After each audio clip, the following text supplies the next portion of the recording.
Mes chers amis, bonjour.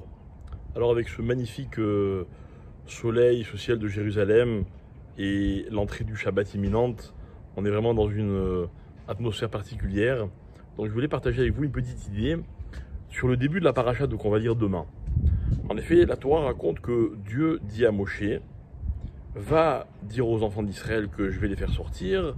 Et puis a priori, ça ne se passe pas comme il était prévu, puisque Moshe, en allant parler à Pharaon, Pharaon va se venger sur les Juifs en disant « Ah, ils ont le temps de penser à se libérer, il leur ajoute du travail. » Et donc les Juifs se plaignent, ils disent à Moshe « Tu nous as promis la liberté, la libération, pour l'instant c'est le contraire qui se passe. » Moshe va voir Hachem et il lui dit « Hachem, qu'est-ce que je leur dis moi aux Juifs maintenant ?» Et Hachem lui dit « Voilà, jusqu'à présent, j'étais connu sous un nom, le nom de Kel Shakai. Dans la Torah, c'est El Shaddai. À partir de maintenant, je vais me dévoiler sous un autre nom, celui de Yud-Ke Vav-Ke, le dieu de la Havaya, le dieu de l'existence. Le dieu par lequel on exprime, le nom par lequel on exprime que Dieu est l'existence de chaque chose et que l'existence de chaque chose est une partie de Dieu. Le nom qui était connu jusqu'à présent, et c'est ce que Dieu Hachem dit à Moshe, voilà comment je me suis fait connaître par Abraham, Yitzhak et Yaakov, c'était ce nom donc qui s'écrit Shin Dalet Yud. La Gemara demande quelle est l'origine de ce nom. Et la Gemara explique que Hachem s'appelle comme ça parce que chez Amar Dai Beolamo. Alors c'est un petit peu un jeu de mots. Le nom c'est Sha et puis Dai. Sha c'est chez Amar, qui a dit. Dai, Dai ça veut dire stop, ça suffit. Beolamo, dans son monde. Nos maîtres nous font remarquer que Dieu crée le monde. Et le monde que Dieu crée, il est structuré. Par exemple, dans quelques heures, ça va être Shabbat. Shabbat va rentrer à une heure précise. À Jérusalem, ça va rentrer à 16h17. Alors, nos maîtres, beaucoup de gens demandent, mais pourquoi 17 et pas 18 ? Pardon, excusez-moi, 27. Donc nos maîtres demandent, mais pourquoi 27 et pas 28 ? Beaucoup de gens estiment que une minute de plus, une minute de moins, qu'est-ce que ça change pour Dieu ? Il y a beaucoup de lois dans la Torah qui sont liées à des chiffres, à des moments extrêmement précis. Ça répond à la même règle que, par exemple, les lois de la géographie ou les lois de la physique, qui sont le résultat de chiffres ou de chiffrements extrêmement précis. Vous bougez une virgule à l'origine d'un problème, d'une notion, et puis les répercussions sont immenses. Donc la Terre, elle a une taille très précise. On la connaît, on la connaît pas.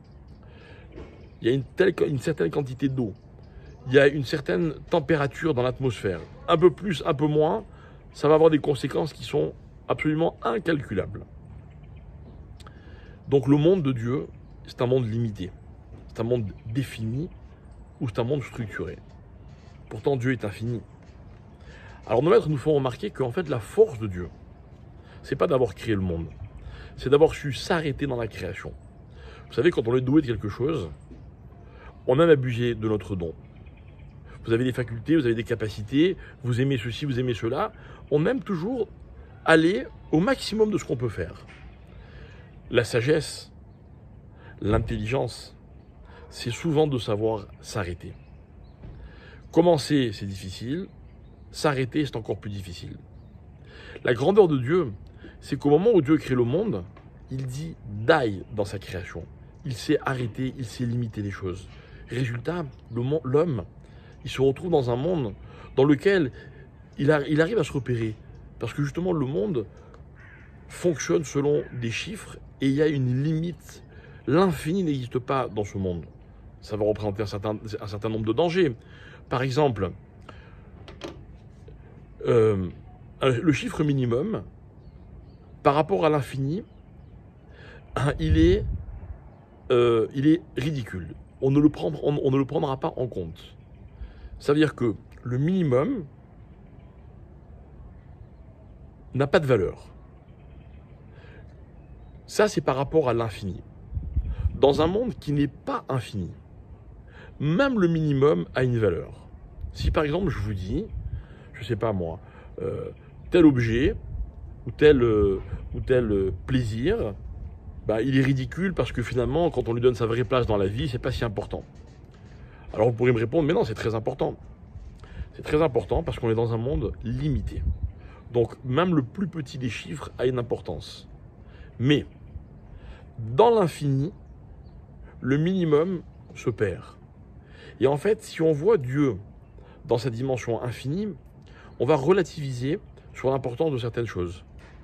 Nous, dans notre monde, on a tendance à exagérer la valeur et l'importance des choses.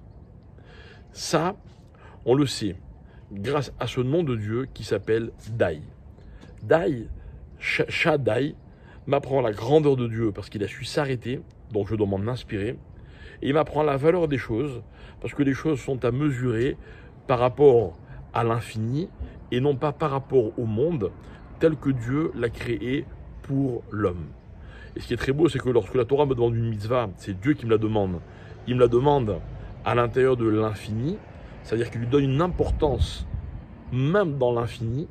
Lorsque la Torah me demande de m'abstenir de quelque chose, moi je lui donne à cette chose de l'importance quand je n'arrive pas à me retenir, une importance dans un monde qui est limité.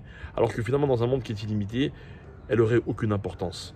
Et finalement, un jour on comprendra que les choses auxquelles on a donné de l'importance ou auxquelles on n'a pas pu résister par exemple, en fait elles étaient beaucoup moins importantes et à considérer avec beaucoup plus de, on va dire, de petitesse que l'importance qu'on leur a donnée. Alors voilà, c'était un tout petit Dvar Torah sur cette paracha magnifique dans laquelle on va assister à la première série des plaies que Dieu envoie en Égypte et la révélation tout doucement de Dieu dans le monde, dans un monde qui n'est pas forcément un monde juif, dans lequel Dieu non pas s'impose, mais il se dévoile.